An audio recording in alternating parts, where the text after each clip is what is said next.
Let's get started. So, as many of you may know, but some of you may not, my name is Craig Hausz. I'm the founder of CMH Advisors. My wife, Michelle, and I founded our firm in 2014.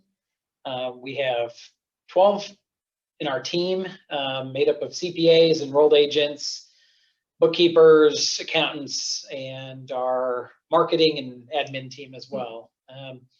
We work with clients all over the country, mostly in Texas, but at the same time, we have clients that we work with in over 40 states. And we primarily focus on the tax planning.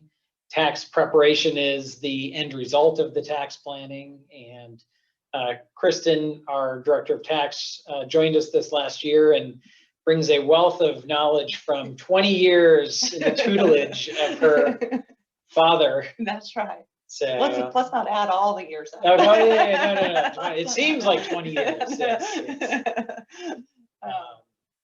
Tell us a little bit about what's your background. You went to school, University of Texas. I did. I'm originally here from the Dallas area. Went down to school in Austin at UT, and graduated and worked at a couple of firms and stayed with my dad, who had a firm for 22 years, and was going to take a sabbatical. Well, I did when he retired, and then Craig popped up out of the blue, and I said, "Wow, what a great opportunity!" And I have very much enjoyed myself here at CMH Advisors.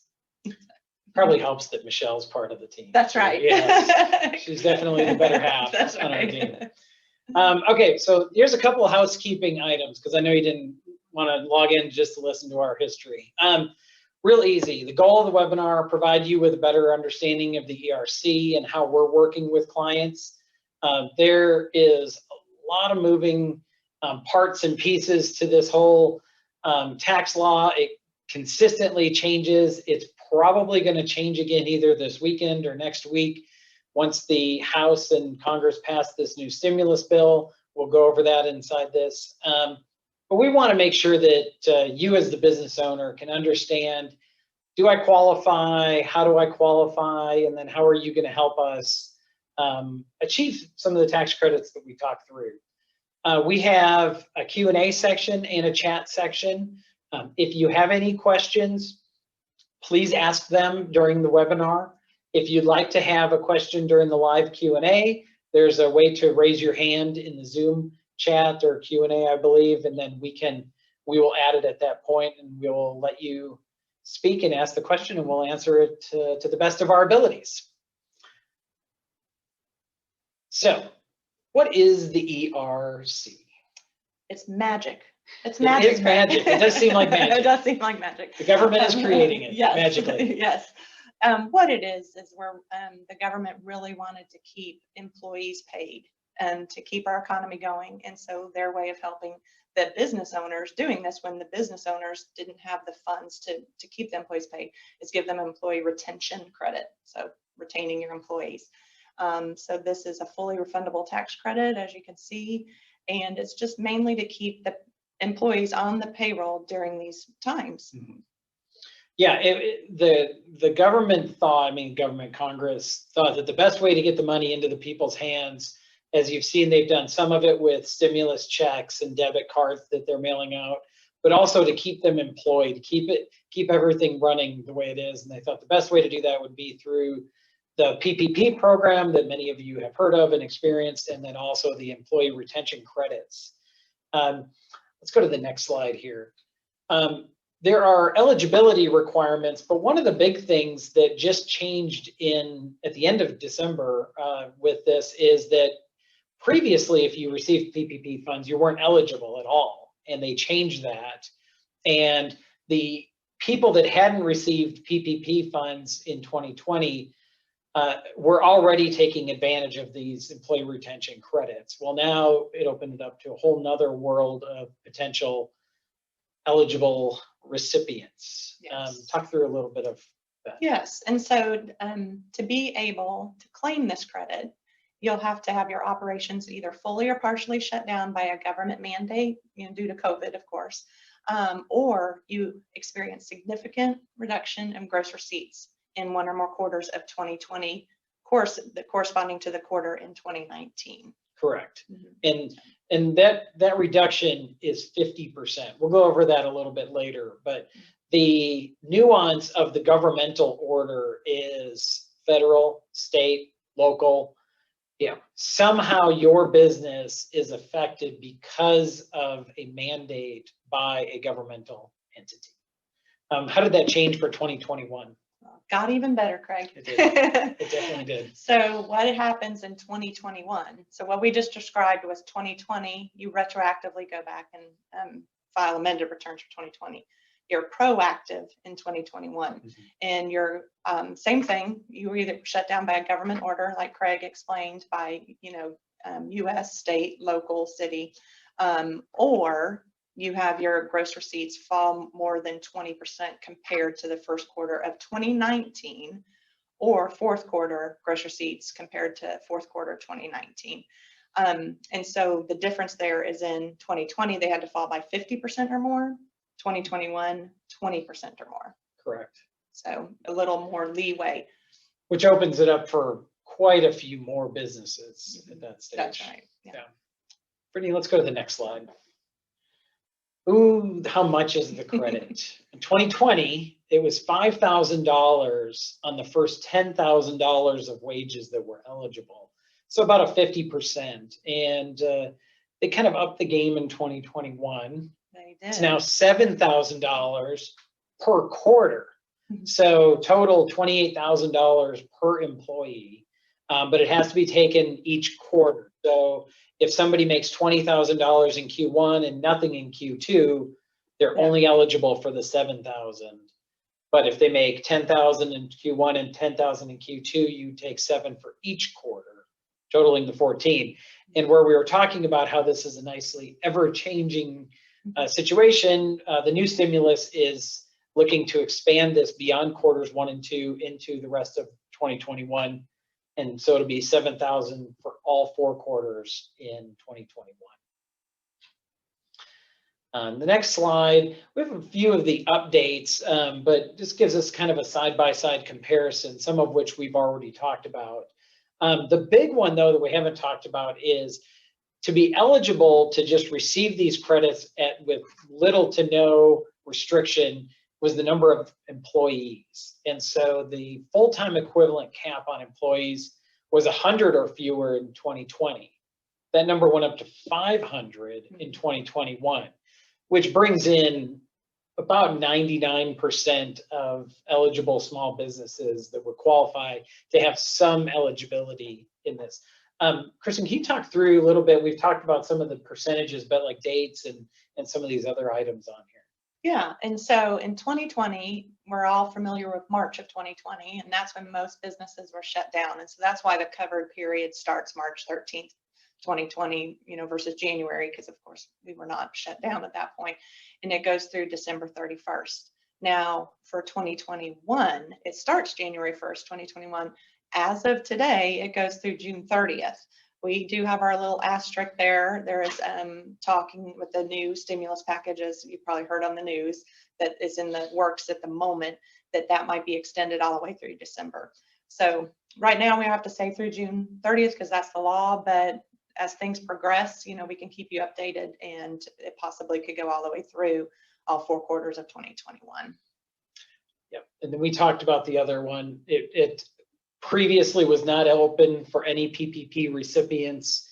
December 27th, that all changed, which gives us now an opportunity to go back and get some credits from 2020, as well as be eligible for credits in 2021. Yeah, that was the big date, the December 27th. Yes. When that stimulus package was signed, that's what opened up this ERC for PPP eligible recipients. Correct. Let's go to the next slide. We have a question. Oh, we have a question. Okay, Julie's asked, I've heard that's a total of 10,000 per employee for max of 2020, not 5. That is correct, Julie, that it's max of $10,000 qualified wages, and then you get 50% of the qualified covered wages. So that's where the 5,000 comes in. So the credit is $5,000, but what you base it on. So say if somebody earned $7,000, they would only get the $3,500 credit. So, and if they earn 12,000, they're still limited to 5,000. the 5,000, right? Because the max is for the year. That's the difference in 2021 is that $10,000 max is per quarter versus per year, and it's 70% versus 50%. Let's go to our next slide. This is a lot of information, but it's for us a fairly helpful flow chart to determine, do you even qualify or not, and what are some of the restrictions. As you can see, they're very similar at the top, and there's really just a nuance towards the bottom. But at the top, did you operate a business in 2020? If the answer is no, you don't get a credit. Did you have full-time employees? Once again, if the answer is no, you do not get any credit. And then, well, if you have your full-time equivalent employees, you have to sign. Yes. Correct. Yes. Yeah. So I guess it's more employees at all. For 2020 and 2021. And then, did you experience a shutdown by the government or meet the requirements for the revenue reduction? The big differences between the two, as we talked about, if you had 100 employees or more in 2020, that restriction goes to 500. And the big nuance in that is if you were over that limit, which I don't know if any on here were over it, but if you were on that, you were only eligible for a credit at a time where you were paying employees that were not working. And talk a little bit just quickly about that. Yes. So some of the bigger companies, think an airline, for example, they qualified for the ERC, but they were over 100 employees. Most airlines are. Well, how they qualified is they paid employees not to work. They wanted to keep their flight attendants, their pilots, their mechanics on staff, and for them accepting some of the PPP also, that was some of the rules. So they got the ERC on what for paying their employees not to work. So a lot of small employers can't afford that. If they don't have somebody working, they're having nothing come in. So if you were 100 or less employees in 2020 or 500 or less in 2021, you qualify for any wages that were paid during this covered period. Right, not just during the shutdown, or not just to keep to pay people who weren't working. Correct. Let's go to the. Doug is asking, it was indicated that the credit is applied on a quarterly basis.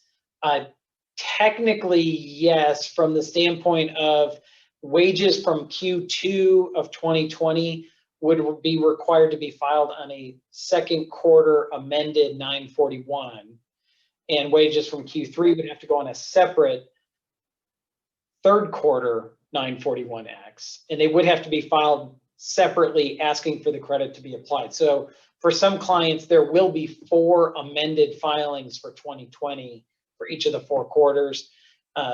For 2021, we're going to do them proactively with the 941 filing and take the payroll. We'll go through it in a little bit, but there's also another form that you can get an advanced credit if you already qualify in this first quarter or even during second quarter. And so does this mean if we miss a filing for a quarter, we would then mean the credit's not available? No. If you miss a filing, you always have the opportunity to go back and amend.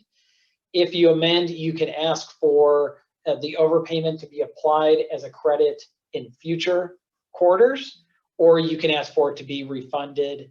And so it's not something, it's not a use it or lose it that quarter. You can always amend and refile. And go back and get it. Yep. And that's what we're doing for a lot of our clients, is amending the 2020, because all through the 2020, when we were preparing them, it wasn't available to them. Right. December 27th. So of course you've already filed most of 2020. So we're going back and amending 2020 quarterly filings to take advantage of this credit. Right. And we work with a number of other CPA firms around the country in a mastermind group to knowledge share on what they're using, making sure that the forms are filed properly. In fact, I actually talked to an IRS agent yesterday and went through some of the nuances, trying to figure out if there's an easier way to do this. Unfortunately, there's not. It does require mailing. You are not eligible, whether you use ADP, Paychecks, any electronic filer, you cannot electronically file an amended 941 currently. We were hoping, tried, and we were hoping it would change. It did not. Let's go to the next. How do you claim it? Well, we kind of just talked about that. That's right. We were ahead of ourselves. So Doug, thank you for your question. You just answered our next slide. But it is on a form 941X for amended returns, and it would be taken on a 941, 944, 943 in this current year. For 2021. And then there's also a way that you can get an advanced credit. And do you want to briefly hit on that one? Yeah, so the form, so say we are in quarter one, 2021, and you already know you're going to qualify and you're like, I don't want to pay my payroll tax deposits, and I even might get something back because the credit will be more than what I owe for my quarterly tax filings. There's a form called 7200. We can also help with that, and you file that, and it's called an advance payment of the employee retention credit due to COVID. And it just you would give us eligible wages, we calculate, and you put on there, and you'll get a refund from the IRS based on that, even before you file your 941 for the first quarter 2021. Right, correct. Now you do reconcile that when you do file your 941. So you can't claim it twice. Yes. We should have a lot of fun with some of these, I think. That's once right. the IRS opens up the semi-trucks and starts processing these. One of the things that we'll talk about too is according to the IRS agent yesterday, right now the wait time is about 3 to 5 months of processing for these business returns.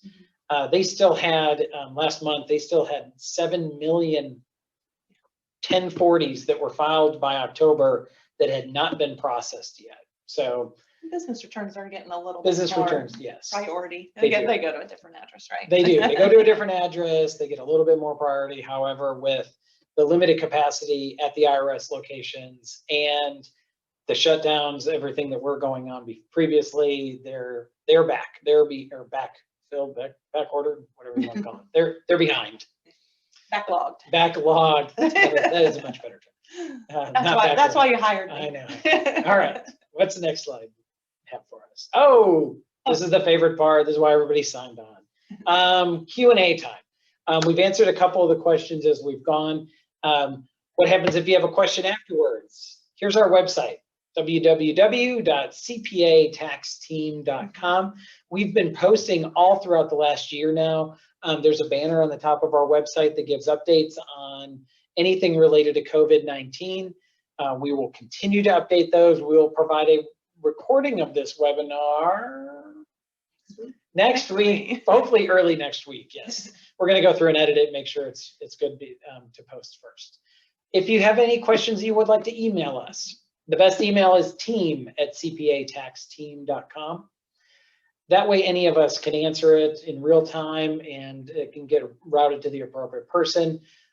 You're always available to call our main line, 214-692-5878. You can ask for Kristin. You can ask for Kristin. You can ask for me.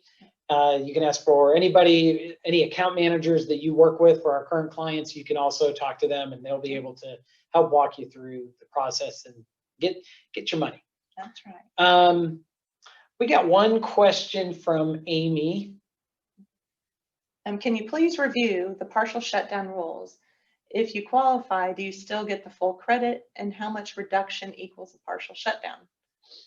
Well, anything less than 100%, they consider a partial shutdown. And yes, you still do get the full, the $10,000, if you had paid and qualified wages during that shutdown, you get the $5,000. It's not prorated. If you were shut down 80%, you only get 80% of 5,000. I think that's what you're asking.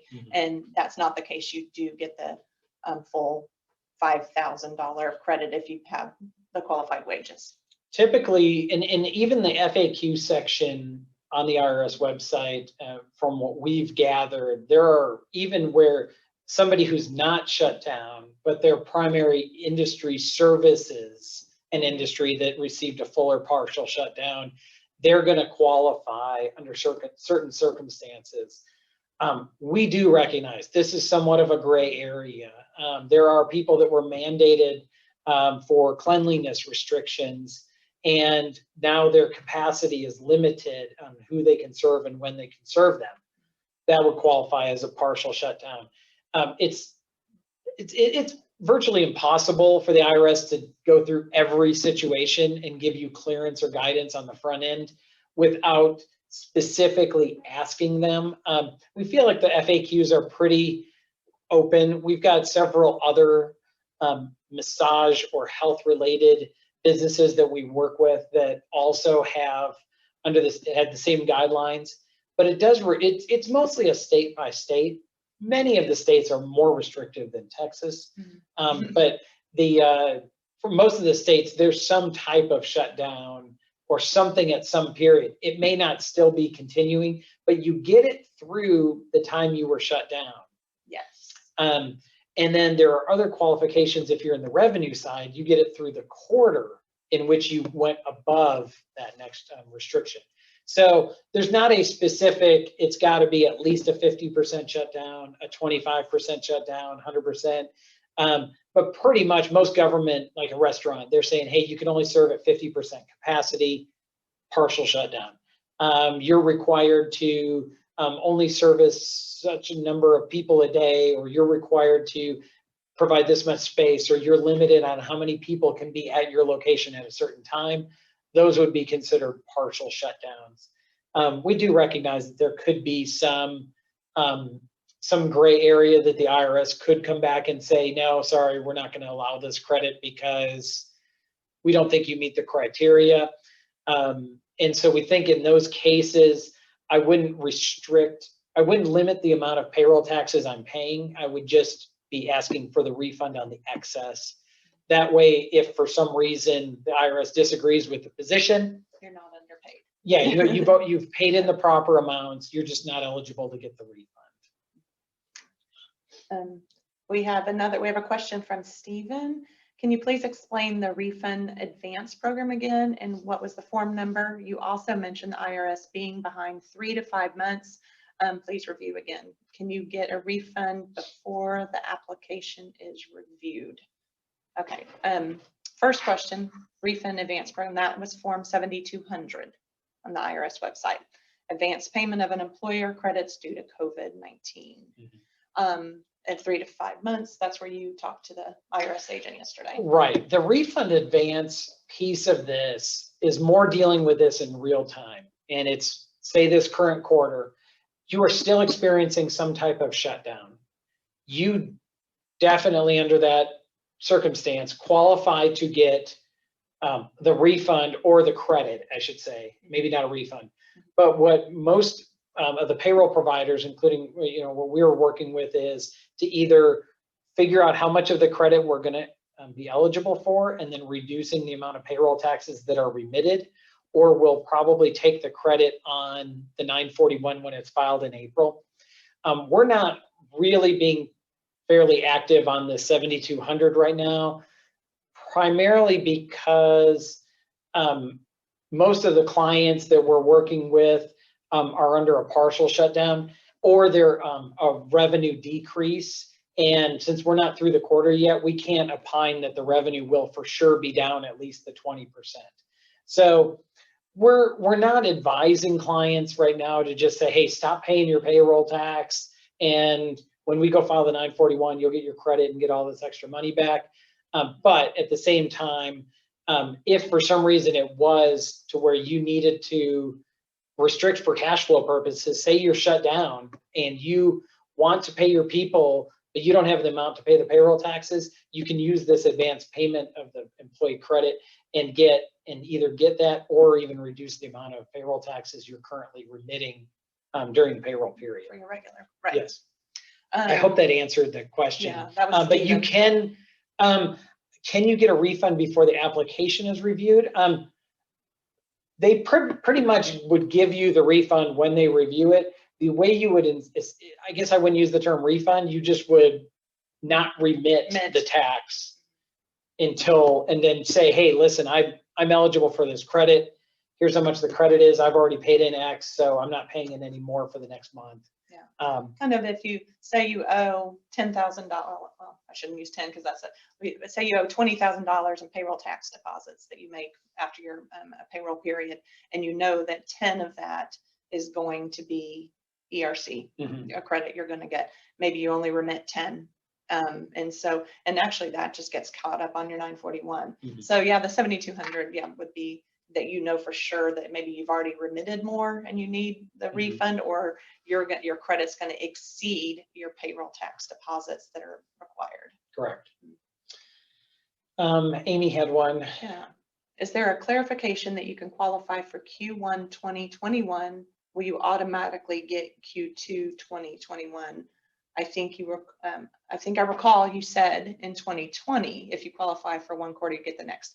That is if you qualify under the gross receipts reduction clause. So if you qualify in Q1 2021, so you're more than 20% down. Mm-hmm. You get it to the next quarter until your receipts exceed the 80%. Correct. So if your next quarter you get it through. So if you qualify under the gross receipts method, yes. If you qualify under the shutdown, it ends the day you're no longer fully or partially shut down. Correct.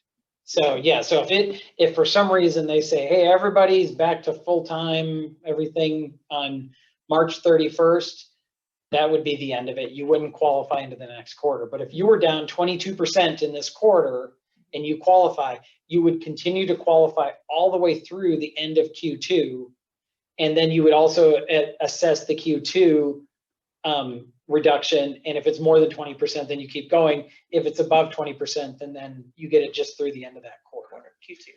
Mm-hmm. The other thing we really didn't answer is, how do you manage around this in PPP funds? Because there's a little bit of an arbitrage on timing that may be moot if they extend this for the rest of the year, but I could see where somebody would say, hey, I'm eligible for PPP2, but I'm gonna be taking this nice credit for a long time. Why don't I get to the point where I get closer to the end of PPP of the second quarter, assuming they don't extend it, then I get my PPP funds, say sometime in May, and I got 24 weeks from there, which would take me all the way into the end of third quarter or beyond. And beyond, yeah. You could essentially get credits for first and second quarter, then use your PPP funds once the ERC is ineligible after the second quarter. If they extend it through the end of the year, it's a moot point. But the one thing we didn't really touch on is you can only use this on wages that are not forgiven through the PPP program. Also, it is our understanding that if you qualify for other credits, R&D, work opportunity tax credits, things like that, those wages are not eligible for the credit either, because they're already used towards another credit. And then, as you just touched on, relatives, siblings, everybody at this point, except for the taxpayer and spouse of the taxpayer, their wages qualify to be eligible, or are ineligible. The taxpayer and spouse are eligible. Those wages are eligible up to the same limits. So as you can see, there's a lot of moving parts in the calculation of eligible wages. And you've got to take in the PPP funds, what you use for forgiveness, the other credits, and there's just a lot of different moving parts. Well, and I mean, for a great example, say you've got some people that make more than $10,000 in a quarter. Well, you get your PPP funds, and all the people over that, you use everybody up to the 10,000 for the ERC, and then you take a portion of everything over 10,000, you use that for your PPP, and then you can kind of keep playing with that number as you move forward. But you can have some people that you'll be using ERC longer, and you'll have some people that you may be using some of their wages towards ERC and then PPP in real time. Moving parts. Moving parts. Yes. That's what I like to say. And that's what I think our spreadsheet, what we've built together, helps qualify. So. Amita has a question. If the taxes are filed by the payroll provider, Paychex ADP, assume they are amending the returns. No, you cannot assume they are amending the returns. They don't know your eligible wages. They don't know all the facts. They don't know the moving parts. Right. And so typically it's the only time the payroll provider really can do this properly is if you didn't have any PPP funds and it's just a blanket, you qualify, and you tell them you qualify. because they're not going to know whether your business experienced a revenue decrease or not. But can they file them? Yes, they can, but it's still not going to be able to be filed electronically if it's amended. Our biggest concern are the people that use a payroll provider like an ADP, payroll, or Paycom, Paychex, whatever you use, and they just go file your 941 because they've got all the information, and it just gets filed, April 4th or 2nd or something real quickly like they typically do. They're not going to know whether you're eligible for the credit. So if you use an outside payroll service, you need to make sure that you are communicating to them that you're eligible for these credits, and they should not file the 941 until that's been assessed. Because once they file it, then you have to amend, then you're waiting 3 to 5 weeks. For those 941s for Q4 that were filed and taking the credit, they were filed in January. People have already been receiving the refunds. So we do not want to be filing amended if we can avoid that. And I think that would be a good plug for using us, right? That's right. Because we'll take care of all that. And we don't just go blanket do it. I have an even bigger plug. Oh, yes. Paychex is if they file the amended 2020s 941s, actually even the current one, they hold your refund and apply it against your future taxes. As you've noticed, it's a big credit. You might not use that up for years. So they're holding your money versus if we prepared it, then we have of course, refunded straight to you, to your company. Yeah, because if you look at this for Q1, it's $7,000 per employee. If you've got 30 employees, that's $210,000. That is, that's 70%. Your payroll taxes are 15.3. So there's already 55% of that. And the other thing that we didn't touch on that is a little bit of a nuance, it's been pretty funny conversations in the CPA world, as funny as CPAs can be. That also includes the federal withholding.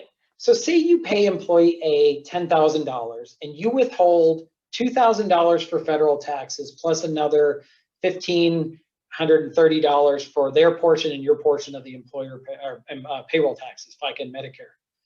That entire $3,530 would be eligible to be, the credit would be taken against that. So in theory, the IRS gives the employee credit for withholding $2,000, but the IRS never receives it because the employer keeps it and then uses their credit against it. We've had a few that said that doesn't seem fair, but the good news is for the employee, they're getting the credit. The employer is required to remit it. We withhold it, and then we're required to remit it. But I'm just saying, instead of sending it to them, saying, hey, by the way, IRS, you owe me money, so I'm not going to send you the $3,500. I'm going to take my credit of $7,000. Why don't you send me back $3,470 instead? Okay. What's our next one? Okay, Matt, if you were not in business in early 2019, can you compare Q1 and Q2 21 to 2020? I actually believe for the 2021, it's the previous quarter. Correct, it is. Compared. Yes. So that's what you would do the comparison for the 2021. So Q4, if you knocked it out of the park in Q4 2020, 2021, you're down 20% or more, then you'd qualify in Q1 of 2021. And Stephen, was it 3 to 5 weeks or 3 to 5 months? Oh, so optimistic on the weeks. No, it was months. Like I was saying before, there are people that filed their tax returns in October of last year that have not been processed 4.5 months later. It was taking, especially any note, I mean, the amount of paperwork coming into the IRS offices right now is astronomical. So. And there's not enough people in their offices to accept it, and that's the reason. Right. You did say somebody got it though. Weeks. Oh, yes. Okay, Brittany just pointed out, I did say weeks on one of these. That was a properly or timely filed 941 that used the credit and was eligible for it and took it on the 941 and was e-filed. Because it was a 941, not a 941X amended. Correct. And so that's where in Q4 or Q1 here, we will make sure that any payroll reports that we file, we've properly assessed the amount of credits and then make sure they're on there and then e-file them. And any refunds, the IRS is actually processing those refunds quickly on timely filed, electronically filed. Yeah, timely electronically filed, yes. And then, but for 2020, that's where you have to file the amended, which has to be paper, just to clarify the difference. Yeah, and there was some speculation on the front end whether you could take all of the quarters and just throw them on your fourth quarter one and file it in January. And the IRS said, no, you have to file each quarter amended return separately. You can't just amend them all and throw them into Q4. So unfortunately, and that just changed literally December 27th. So unfortunately, there was not a way to be able to do that very quickly in 2020. I think that's all we have on live questions. Oh, and here comes another one. Amy, do you want to ask it live or do you want us to answer? Raise your hand if you'd like to ask. So what Amy's asking, if we are using a payroll company, we would have to file Q1 instead of them, or do you calculate the credit due and let them know for the Q1 20? So for Q1 21, we would have to do the calculation because the payroll company does not. You have to give them the qualified wages, which that's what I like to call the moving parts number. And so you have to give that to them. So then we would calculate that. You would give it to them before they filed. But as Craig pointed out, these payroll companies, they just quickly try to push a button. So you'd have to tell them ahead of time, hold off. I need to get my eligible wages and then let you know. Yes. Yeah. So you wouldn't have to have us file it, but you better make sure that you tell the payroll service company, hey, please do not file this until I've approved the filing in April, because otherwise, if they go file, once they file it, then it has to be amended. And that's the paper form. Yeah. And the other question, this actually hasn't come up, is what about like the W-2s and everything that were filed, and how does that all work? This does not change. Amending a 941X does not change any of the W-2s unless there was something on the W-2 that needed to get amended. But you don't have to refile any W-2s. Pay 940, you don't have to refile, that stays the same. You would just keep those all the same. So but there's no changes. Then the employees, in theory, won't even know about it because you're filing it on the company's behalf. Right. And the refund comes to the company. Yes. Mm-hmm. That's a lot of talking. Okay, so do we have any other questions? Let's if you have it, raise your hand and you ask a question live. Yesterday we had somebody brave. I know we answered quite a few of them there as we went. As I said, we will have this recording available. A link will be sent out to each of the participants who registered, and it will be available on our website as well. We are open for business. We are actively working with growth-minded entrepreneurs. We like to help businesses get better, whatever that is, whether it's operationally, cash flow-wise, tax planning, tax savings, making sure that they can sleep better at night. As a business owner myself, there are many nights that I wake up at 2 and 3 in the morning and I'm worried about something. And so I like to help our clients solve those problems that wake them up at 2 in the morning if I can. And let them focus on what they do best. Yes, yes. Focus their unique ability is what we call it. So at this point, if we don't have any other questions, we are going to end the presentation. We hope you have a phenomenal weekend. Hopefully the weather is great for all of you. Kristin, you got plans? Don't say you're coming here to do tax work. Something besides tax work.